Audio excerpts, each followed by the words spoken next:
यूं ही नहीं ताज ताज बन जाता है। शिल्पकारों का हुनर और चुनिंदा संगमरमर ताज को नायाब बनाते हैं। कुछ ऐसे ही चुनिंदा जगहों से बस खास ही चुनकर लाता हूँ। कतरे कतरे को मैं हीरे सा परखता हूँ। यूं ही नहीं मैं रजनीगंधा बन जाता हूँ। रिपोर्ट, अब सोनम वांगचुक गिरफ्तार होंगे क्या? 3 इडियट्स वाला हीरो या देश के खिलाफ साजिश करने वाला विलन? सोनम वांगचुक की सच्चाई क्या है?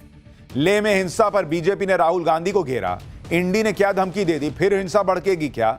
सबसे पहले इसका चैप्टर हमने आपको कल ही पाठशाला में बताया था कि जब जब नरेंद्र मोदी कोई रिफॉर्म करते हैं, इस देश में आग लगाने वाले तुरंत आ जाते हैं, जिससे भारत नई चुनौतियां और नई समस्याओं में उलझ जाए। लद्दाख में कल जो हुआ उसको लेकर भी यही सवाल खड़े हो रहे हैं कि क्या भारत के खिलाफ साजिश करने वाली टूलकिट फिर से एक्टिव हो चुकी है? क्योंकि लद्दाख तो एकदम शांत रहता है भाई। लद्दाख के लोग बिल्कुल शांत स्वभाव के। जिस लद्दाख में कभी कोई बवाल की खबर आपने शायद ही सुनी होगी। जिस लद्दाख में एक शांतिपूर्ण प्रदर्शन चल रहा था, वो अचानक से क्यों इतना भड़क गया कि पत्थर चलने लग गए, ऑफिस जलाए जाने लग गए? लेह में कल के बवाल के 24 घंटे के अंदर जो पिक्चर निकल कर आ रही है, वो पिक्चर ये दावा कर रही है कि लेह अपने आप ना भड़का था भाई, लेह को भड़काया गया था। लेह में जो हिंसा हुई इसके पीछे बड़ा षड्यंत्र ऐसे दावे किए जा रहे हैं। गृह मंत्रालय की रिपोर्ट, अब तक की जांच की बातें और कई वायरल वीडियो इसी बात की तरफ इशारा कर रहे हैं कि कल लेह में जो हुआ वो भारत को नेपाल बनाने का पहला प्रयोग लग रहा है। नेपाल जैसा ही प्रदर्शन, नेपाल जैसी ही हिंसा, वही पैटर्न आगजनी और हिंसा का। उसी तरह से सुरक्षा कर्मियों को टारगेट करना, अचानक हिंसा का भड़कना, हर चीज नेपाल टाइप हिंसा की तरफ इशारा कर रही है। लेह हिंसा को लेकर शुरुआती जांच में जो खुलासा हुआ है उसमें विदेशी फंडिंग का भी शक जताया जा रहा है, बाहरी लोगों के शामिल होने का भी शक जताया जा रहा है। जानबूझकर प्लानिंग के साथ हिंसा भड़काने जैसे खुलासे हो रहे हैं। यानी लेह अचानक नहीं जला, उसे जानबूझकर जलाया गया, ये आरोप लग रहा है। जानबूझकर बीजेपी के दफ्तर को फूंका गया, जानबूझकर हिल काउंसिल के दफ्तर को फूंक दिया गया। शांत लद्दाख में आग लगाने की अगर ऐसी कोशिश हुई तो वो किसने की? 4 लोगों की मौत का गुनहगार कौन है? करीब 80 लोग घायल हैं, जिसमें से 40 पुलिसकर्मी हैं। यानी जैसे नेपाल में पहले उग्र प्रदर्शन, फिर प्रदर्शन के दौरान जान जाना, फिर और बड़ा प्रदर्शन, ये सब पैटर्न लेह में भी दिखा। बस फर्क ये दिखा कि नेपाल में केपी शर्मा ओली की सरकार थी जो स्थिति काबू नहीं कर पाए, और यहां नरेंद्र मोदी ने मजबूती से कुछ घंटों में हिंसा को कंट्रोल कर लिया। लेकिन आप देखिए कि 24 घंटे के अंदर हुआ क्या क्या। हिंसा फैलाने वाले प्रमुख आरोपियों की पहचान हो चुकी है। भीड़ को भड़काने के आरोप में कांग्रेस नेता पर एफआईआर हो गई है। हिंसा के पीछे सोशल एक्टिविस्ट सोनम वांगचुक का नाम आया है। हिंसा के 50 आरोपियों को अरेस्ट कर लिया गया है। सीसीटीवी के आधार पर बाकी लोगों की पहचान हो रही है। यानी 24 घंटे के अंदर लेह में हालात काबू में कर लिए गए। आरोपियों की पहचान हो गई। किसने, कैसे, कब हिंसा को भड़काया, सबकी कुंडली खोली जा रही है। ताबड़तोड़ एक्शन हो रहे हैं और लेह में अब शांति है। लेकिन मोदी विरोध की राजनीति करने वालों और उनके इकोसिस्टम को यह एक्शन भी पसंद नहीं आ रहा। कोई कह रहा है कि चिंगारी फिर भड़क सकती है, कोई कह रहा है कि यह हिंसा साजिश नहीं थी, युवाओं की आवाज है। कोई कह रहा है कि आज लद्दाख की लड़ाई कल पूरे देश की लड़ाई बन जाएगी। कोई कह रहा है कि यह तो आंदोलन है, इसमें दिक्कत ही क्या है। कोई कह रहा है कि जेनजी का गुस्सा है, इसे आप दबा नहीं सकते। सवाल यह है कि क्या लेह को भड़काए रखने का प्रयास हो रहा है? हिंसा को जायज ठहराने की कोशिश क्यों हो रही है? ऐसी हिंसा पर पॉलिटिक्स क्यों हो रही है भाई? और अगर कल हिंसा न भड़कती तो सरकार जो आज कर रही है वो करती क्या? सोनम वांगचुक पर सरकार का एक्शन अब तक क्यों नहीं हुआ था? इस हिंसा की भनक सरकार को क्यों नहीं लगी?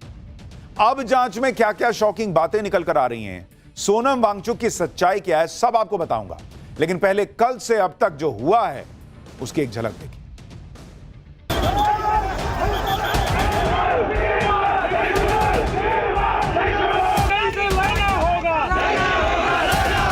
बीजेपी के हेडक्वार्टर के अंदर कल प्रदर्शनकारी घुसे थे और उन्होंने यहां पर तोड़फोड़ की। ये जॉर्ज सोरोस के साथ बैठ करके राहुल गांधी जी का प्लान है कि ये रास्ता मेरा दिखाया हुआ नहीं है। कांग्रेस कहां से आई?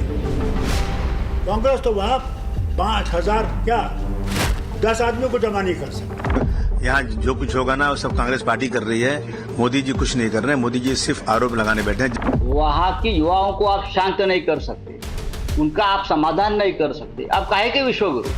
कांग्रेस को इल्जाम दो, हट जाओ ना कुर्सी से, हम संभाल लेंगे।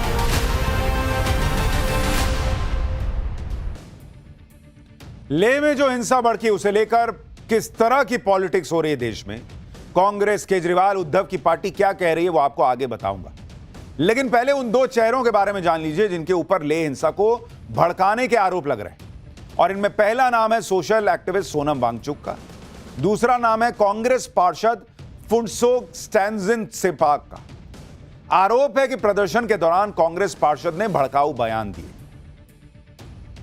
सोनम वांगचुक का नाम तो आप सबने सुना होगा, वो लद्दाख के हैं और पूरे देश में मशहूर हैं। लेकिन सोनम वांगचुक पर बहुत गंभीर आरोप लग रहे हैं कि लेह में जो कुछ हुआ वो उन्हीं का किया धरा है। सोनम वांगचुक लद्दाख में विरोध प्रदर्शन का सबसे बड़ा चेहरा है। वो लद्दाख को पूर्ण राज्य का दर्जा देने की मांग को लेकर भूख हड़ताल कर रहे थे। उनके अनशन में 2 लोगों की तबीयत बिगड़ी और उन्हें अस्पताल ले जाया गया। यहीं से शांतिपूर्ण प्रदर्शन हिंसक हो गया और लेह में आग लगी। इस हिंसा के बाद सोनम वांगचुक ने अपना अनशन रद्द कर दिया, लेकिन गृह मंत्रालय ने सीधा नाम उन्हीं का लिया कि वांगचुक की वजह से लेह में बवाल हुआ। सोनम वांगचुक पर ताबड़तोड़ एक्शन भी शुरू हो गए, लेकिन वांगचुक ने लेह हिंसा को लेकर यह कहा कि यह युवा पीढ़ी की भड़ास है, एक तरह का जेनजी आंदोलन है। लेह में हिंसा के बाद सोनम वांगचुक सफाई दे रहे हैं। वांगचुक इस हिंसा को युवाओं की भड़ास बता रहे हैं, लेकिन गृह मंत्रालय ने लेह हिंसा को लेकर वांगचुक पर जो आरोप लगाए हैं उसके मुताबिक सोनम वांगचुक के भड़काऊ बयानों से हिंसा भड़की। हिंसा जब भड़क गई तो वांगचुक स्थिति संभालने की कोशिश करने की जगह पर अपनी भूख हड़ताल तोड़कर एक एम्बुलेंस में बैठे और अपने गांव निकल लिए। यानी अगर सोनम वांगचुक चाहते तो भीड़ को कंट्रोल कर सकते थे, यह आरोप लग रहा है। और सोनम वांगचुक खुद कह रहे हैं कि भाई ये उनके इस आंदोलन को पूरे लेह का समर्थन था, लद्दाख का समर्थन था। तो अगर सोनम वांगचुक इतने बड़े लीडर हैं तो उनको उस भीड़ को कंट्रोल भी करना चाहिए था जो बेकाबू हो रही थी। और सोनम वांगचुक पर इस वक्त एक बड़ी खबर भी आ रही है। लेह हिंसा मामले में लद्दाख पुलिस का एक्शन होने की खबर आ रही है। सोनम वांगचुक पर एफआईआर दर्ज हो गई है। लद्दाख पुलिस ने लेह हिंसा पर एफआईआर दर्ज की है और एफआईआर में एक आरोपी सोनम वांगचुक को भी बनाया गया है। यानी सोनम वांगचुक की मुश्किल बढ़ रही है। पहले गृह मंत्रालय की रिपोर्ट में उनको इस हिंसा का कारण बताया गया और अब बड़ी खबर आ रही है कि जो एफआईआर हुई है उसमें सोनम वांगचुक को भी एक आरोपी बनाया गया है। उस एफआईआर में लेह हिंसा पर एफआईआर जो दर्ज हुई उसमें सोनम वांगचुक का नाम भी शामिल है। लेकिन लेह हिंसा पर एक बयान जारी करते हुए गृह मंत्रालय ने क्या बताया था आपको वो भी बताता हूं। सोनम वांगचुक ने 10 सितंबर को भूख हड़ताल शुरू की, जबकि यह बात सबको पता थी कि भारत सरकार सक्रिय तौर से एपेक्स बॉडी लेह और करगिल डेमोक्रेटिक अलायंस के साथ बातचीत कर रही। गृह मंत्रालय ने कहा कि जिन मांगों को लेकर वांगचुक भूख हड़ताल पर थे वो मुद्दे उस बातचीत में शामिल थे। कई नेताओं ने वांगचुक से भूख हड़ताल खत्म करने को कहा था, लेकिन वांगचुक ने ऐसा नहीं किया। वांगचुक ने अरब स्प्रिंग शैली के विरोध प्रदर्शनों और नेपाल में जिंसी के विरोध प्रदर्शनों का भड़काऊ उल्लेख करके लोगों को गुमराह किया। 24 सितंबर को लगभग 11:30 बजे वांगचुक के भड़काऊ भाषणों से उकसाई गई भीड़ भूख हड़ताल स्थल से निकली और हिंसा करने लगी। यह गृह मंत्रालय की रिपोर्ट में कहा गया है। यानी गृह मंत्रालय बिना किसी इफ एंड बट के साफ साफ कह रहा है कि सोनम वांगचुक ने हिंसा भड़काई और इसलिए अब यह कहा जा रहा है कि किसी भी वक्त वांगचुक की गिरफ्तारी हो सकती है। लेकिन एक सवाल तो गृह मंत्रालय से भी होगा कि अगर सोनम वांगचुक ये सब कर रहे थे, समझाने पर नहीं समझ रहे थे, उनका अपना इंटेलिजेंस क्या कर रहा था? उनको नहीं समझ में आ रहा था कि ऐसी भीड़ जो है, ऐसा जेनजी जो है, ऐसे आंदोलन या ऐसे हिंसा की तैयारियां चल रही हैं? उसको लेके भी तो सवाल खड़े होंगे। सोनम वांगचुक पर समय रहते यह कार्रवाई क्यों नहीं कर दी गई? लेकिन लेह हिंसा को लेकर सोनम वांगचुक यह कहकर अपना पल्ला झाड़ रहे हैं कि युवाओं की भीड़ गुस्से में आ गई, इसमें उनका कोई लेना देना नहीं। लेकिन अब सोनम वांगचुक के पुराने बयान भी निकल रहे हैं, जिसमें उन्होंने अपने प्रदर्शन के दौरान कभी नेपाल तो कभी बांग्लादेश की बात की थी। आरोप है कि इस तरह के प्रोटेस्ट जिन्होंने दूसरे देशों में तख्ता पलट कर दिया, उनकी बात करके सोनम वांगचुक ने लद्दाख को नेपाल बांग्लादेश बनाने की साजिश की थी। क्या आप सोनम वांगचुक के वो पुराने बयान देखिए जो वायरल हो रहे हैं। दावा है कि 10 सितंबर 2025 को ही सोनम वांगचुक ने कहा कि बांग्लादेश, नेपाल, श्रीलंका की तरह लद्दाख में भी आम जनता बदलाव लाएगी। उनके कुछ वीडियो वायरल करके यह आरोप लगाया जा रहा है कि सोनम वांगचुक ने प्रदर्शनकारियों को नकाब पहनकर हिंसा करने के लिए उकसाया। आरोप है कि सोनम वांगचुक कश्मीर स्टाइल में लद्दाख में जनमत संग्रह कराने की भी मांग कर चुके हैं। सोनम वांगचुक उस कांग्रेस पार्षद का भी बचाव कर रहे हैं जिस पर हिंसा भड़काने के आरोप में एफआईआर। सोनम वांगचुक का एक बयान भी वायरल हो रहा है जिसमें वो नेपाल बांग्लादेश की बात कर रहे हैं। एक बार इसको सुनिए, फिर जो आरोप लग रहे हैं उनकी सच्चाई भी बताऊंगा। यही वो बयान है जिनको लेकर सवाल उठ रहा है कि अगर सोनम वांगचुक खुद शांतिपूर्ण तरीके से भूख हड़ताल कर रहे थे तो जो सुनने आए थे उनको ये क्यों कह रहे थे कि श्रीलंका, नेपाल और बांग्लादेश जैसा यहां पर बदलाव आ जाएगा? श्रीलंका, नेपाल और बांग्लादेश में तो भूख हड़ताल करके बदलाव नहीं आया। वहां तो हिंसा हुई, आगजनी हुई, तोड़फोड़ हुई, मारापीटी हुई, पब्लिक सड़क पर आ गई, देश जलाने लगी। तो जब आप अगर खुद भूख हड़ताल में विश्वास रखते हैं तो जो सुनने आए थे उनको उन देशों का उदाहरण क्यों दे रहे थे? यह सवाल पूछा जा रहा है। सोनम वांगचुक के ऐसे ही बयान को लेकर उन पर गंभीर आरोप लग रहे हैं। सवाल उठ रहे हैं कि कहीं वो विदेशी ताकतों के हाथ में तो नहीं खेल रहे। पिछले साल मार्च में जब लद्दाख में भारत और चीन की सेना बॉर्डर पर आमने सामने थी, तब सोनम वांगचुक ने यह धमकी दी थी कि अगर चीन लद्दाख में घुसने की कोशिश करेगा तो हम चीन से नहीं लड़ पाएंगे। सुनिए। यहाँ के एक फेमस कॉमेडियन हैं जिन्होंने कहा कि जब चीन घुस आता है तो लद्दाख के लोग जान देकर रोकते हैं, मगर अब अगर भारत सरकार हमारे लिए कुछ नहीं कर रहा है तो अगली बार वो आए तो हम उनको रास्ता दिखाएंगे, हम रोकेंगे नहीं। हम जान क्यों दे जब हमारा कोई संरक्षण नहीं हो रहा है। लद्दाख के लोगों में एलियनेशन और फ्रस्ट्रेशन आना भारत के लिए अच्छी बात नहीं है। अगली बार किसी युद्ध में लोगों में जज्बा कम दिखे, वो स्वयं सेवक बन के न निकलें, तो इसका जिम्मेदार सरकार खुद होगी। सोनम वांगचुक का एक पक्ष अगर सही भी हो सकता है कि वो सरकार को जगाने का प्रयास कर रहे थे, तो दूसरा पक्ष ये गलत लगता है कि वो जो उदाहरण दे रहे हैं वो ठीक नहीं। कि अगर सरकार हमारे लिए, लद्दाख के लोगों के लिए कुछ नहीं कर रही है तो लद्दाख के लोग चीन से जब लड़ने का मौका आएगा तो घर से ना निकलें, तो आप उस पर आश्चर्य मत कीजिएगा। क्यों ना निकलिएगा बॉस? अगर देश आपके लिए कुछ नहीं कर रहा है तो आप देश को छोड़ दीजिएगा। घर में अगर माँ बाप आपके लिए कुछ नहीं कर रहे हैं तो आप छोड़ दीजिएगा कि ना अब तो हम घर में कुछ हो जाए, चोर आ जाए, डकैत आ जाए, हमको कोई फर्क नहीं पड़ता, होने तो जाओ जाओ ले लो, उधर पैसा रखा ले लो। ऐसा करते हैं आप अपने घर में। तो लद्दाख के लोगों का भी घर है ना भारत। सरकार से आपको नाराजगी है, इलेक्शन में बदल दीजिए सरकार, लेकिन चीन घुसेगा और हम कुछ नहीं करेंगे, यह कैसे चलेगा? इतना ही नहीं, सोनम वांगचुक के विदेशी दौरों पर भी सवाल उठते रहे। आरोप है कि इसी साल फरवरी में सोनम वांगचुक पाकिस्तान गए थे। पाकिस्तान की मीडिया के कार्यक्रम में शामिल होते हुए वांगचुक ने पाकिस्तान की मीडिया की तारीफ की थी। स्कार्दू और बाल्टिस्तान जैसे इलाकों को ऑटोनॉमी देने के लिए वांगचुक ने पाकिस्तान की तारीफ की थी। इसके अलावा तिब्बत को ऑटोनॉमी देने पर भी वो चीन की तारीफ कर चुके हैं। सोनम वांगचुक की एक और फोटो भी वायरल हो रही है जिसमें वो भारत विरोधी माने जाने वाले बांग्लादेश के मोहम्मद यूनुस के साथ दिख रहे हैं। इस पर सोशल मीडिया पर लोग सवाल उठा रहे हैं कि क्या सोनम वांगचुक की चीन, पाकिस्तान, बांग्लादेश से नजदीकी। हालांकि ये फोटो कब की है ये तो अभी पता नहीं। और मोहम्मद यूनुस तो कोई आज ना बने भाई बांग्लादेश के केयरटेकर पीएम, उसके पहले किसी के साथ फोटो खिंचा लेंगे तो उसकी कोई सेटिंग गेटिंग है। सोनम वांगचुक पर जो गंभीर आरोप लगे हैं उनमें एक आरोप यह भी लग रहा है विदेशी फंडिंग को लेकर। सोनम वांगचुक से जुड़ी जो संस्थाएं, उसमें कई वित्तीय गड़बड़ियों के भी आरोप लग रहे हैं। सोनम वांगचुक HIAL यानी हिमालयन इंस्टीट्यूट ऑफ ऑल्टरनेटिव्स नाम की संस्था के फाउंडर हैं। साल 2023-24 में इस संस्था को 6 करोड़ की डोनेशन मिली और अगले ही साल ये डोनेशन 15 करोड़ हो गई। आरोप लग रहा है कि HIAL के 7 बैंक खाते हैं जिनमें से 4 अघोषित हैं। आरोप है कि इस संस्था के पास विदेश से करीब 1.5 करोड़ रुपए आए, लेकिन इस संस्था के पास FCRA का पंजीकरण नहीं है जो विदेश से पैसा मंगवाने के लिए जरूरी होता है। एक और कंपनी है जिसका नाम शेश्योन इनोवेशंस प्राइवेट लिमिटेड है। इसके डायरेक्टर वांगचुक और उनकी पत्नी है। आरोप है कि HIAL से करीब 6 करोड़ रुपए का ट्रांजैक्शन वांगचुक ने अपनी निजी कंपनी में कर लिया। शेश्योन इनोवेशंस प्राइवेट लिमिटेड के भी 3 बैंक खाते हैं जिसमें से 2 अघोषित हैं। उनसे जुड़ी हुई एक और संस्था है सेकमॉल यानी students educational and cultural movement of Ladakh. इस संस्था के पास 9 बैंक खाते हैं जिसमें से 6 अघोषित हैं। सोनम वांगचुक के अपने 9 बैंक खाते हैं जिसमें से 8 अघोषित है, यह भी आरोप लगा। आरोप है कि इन अघोषित बैंक खातों में विदेशों से बड़ी रकम डाली गई। अब इन आरोपों को लेकर सवाल उठ रहे हैं कि क्या सोनम वांगचुक को हिंसा भड़काने के लिए विदेश से पैसा भेजा गया था? क्या सोनम वांगचुक के पीछे कोई विदेशी ताकतें हैं जो भारत को नुकसान पहुंचाना चाहती हैं? लेकिन फिर उल्टा सवाल सरकारी एजेंसियों से भी है कि कल हिंसा न भड़कती तो आप क्या करते। यह सब जानकारी अब तक कहां थी? 2 महीने पहले से अगर सीबीआई जांच कर रही थी तो पहले ही ये सब एफआईआर वगैरह करके आपको एक्शन लेना चाहिए था। हिंसा भड़की तब आपको एफसीआरए का लाइसेंस रद्द करना याद आ रहा है। सोनम वांगचुक से जुड़ी संस्थाओं की फंडिंग पर सवाल उठ रहे हैं। सोनम वांगचुक के खिलाफ अब एक्शन तेज हो गया है। सरकार ने सोनम वांगचुक की संस्था सेकमॉल का एफसीआरए लाइसेंस कैंसिल कर दिया।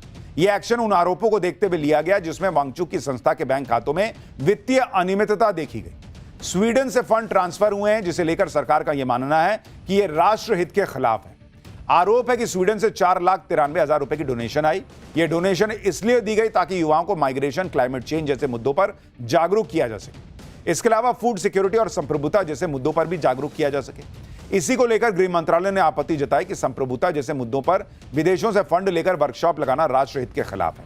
इससे पहले गृह मंत्रालय ने एक्टिविस्ट सोनम वांगचुक की संस्था सेकमॉल को लेकर एक शो कॉज नोटिस भी भेजा था जिसमें वित्तीय गड़बड़ी पर जवाब मांगा गया था। आरोप है कि वित्त वर्ष 2021-22 में वांगचुक ने सेकमॉल के एफसीआरए अकाउंट में 3.5 लाख रुपए जमा किए थे, जो एफसीआरए एक्ट के सेक्शन 17 का उल्लंघन है।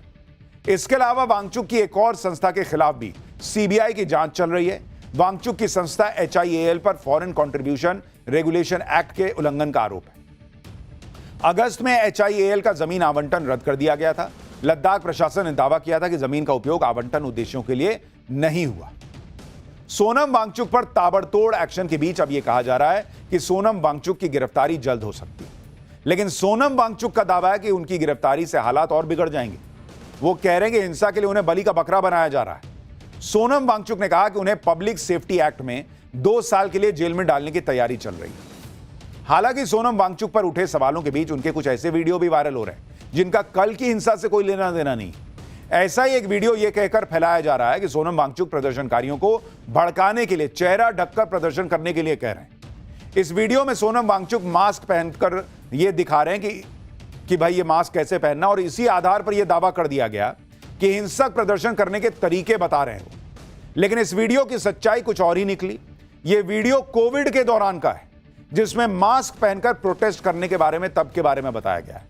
लेकिन ऐसे वीडियो को ले हिंसा के ठीक पहले का वीडियो बताकर वायरल किया जा रहा है। यह कहा जा रहा है कि वो तो मास्क पहन के प्रदर्शन करना सिखा रहे हैं, लेकिन यह वीडियो कोविड का के वक्त का है कि भाई उस वक्त अगर कुछ चल रहा था तो भाई उसमें मास्क पहन के प्रदर्शन कर रहा है। तो ऐसी बहुत चीजें भी सोशल मीडिया पे चल रही हैं।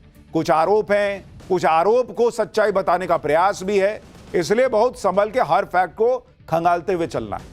सोनम वांगचुक को लेकर चल रही तरह तरह की बातों के बीच आपको दिखाता हूं कि लेह में जो हिंसा भड़की वो कितनी भयानक थी। लेह में बीजेपी के दफ्तर को फूंक डाला गया। लद्दाख ऑटोनोमस हिल डेवलपमेंट काउंसिल के दफ्तर में घुसकर आग लगा दी गई। लेह से यह रिपोर्ट देखिए कैसे वहां पर जली हुई गाड़ियां और इमारतों पर कल जो हिंसा हुई उसके निशान दिख रहे हैं।